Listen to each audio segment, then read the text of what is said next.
بسم اللہ الرحمن الرحیم۔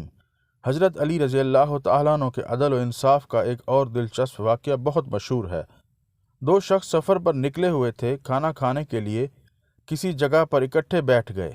ایک کے پاس 5 روٹیاں اور دوسرے کے پاس 3 روٹیاں تھیں۔ اس دوران وہاں سے ایک تیسرے شخص کا گزر ہوا۔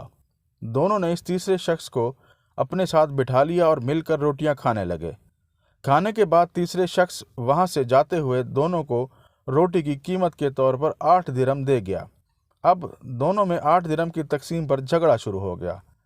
جس کے پاس 5 روٹیاں تھیں، اس کا کہنا تھا کہ روٹی کے حساب سے اس کے 5 درہم اور دوسرے کے 3 درہم بنتے ہیں، جبکہ دوسرا جس کے پاس 3 روٹیاں تھیں وہ 8 درہم برابر تقسیم کرنے پر باضد تھا۔ آخر کار دونوں یہ معاملہ لے کر حضرت علی رضی اللہ تعالیٰ عنہ کی خدمت میں حاضر ہو گئے۔ آپ رضی اللہ تعالیٰ عنہ نے ساری بات سننے کے بعد 3 روٹیاں رکھنے والے شخص سے فرمایا، تمہارا ساتھی جو تمہیں دے رہا ہے اسے قبول کر لو، کیونکہ انصاف کے مطابق تمہارے حصے میں صرف 1 درہم آتا ہے۔ یہ سن کر وہ شخص حیران ہو گیا اور عرض کیا، آپ رضی اللہ تعالیٰ عنہ مجھے سمجھا دیں کہ کیسے میرے حق صرف 1 درہم بنتا ہے۔ آپ رضی اللہ تعالیٰ عنہ نے فرمایا کہ روٹیوں کی کل تعداد 8 تھی اور کھانے والے تم 3 آدمی تھے۔ اگر ایک روٹی کے 3 ٹکڑے کیے جائیں تو 8 روٹیوں کے کل 24 ٹکڑے بنتے ہیں، جو تینوں میں برابر تقسیم کریں تو ہر ایک کے حصے میں 8 روٹی کے ٹکڑے آتے ہیں۔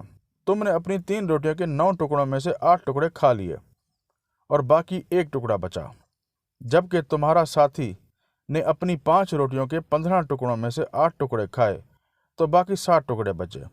اس طرح تیسرے شخص نے تمہاری روٹیوں میں سے 1 ٹکڑا کھایا اور تمہارے ساتھی کی روٹیوں میں سے 7 ٹکڑے کھائے۔ لہٰذا انصاف کے مطابق تمہارا 1 درہم اور تمہارے ساتھی کے 7 درہم بنتے ہیں۔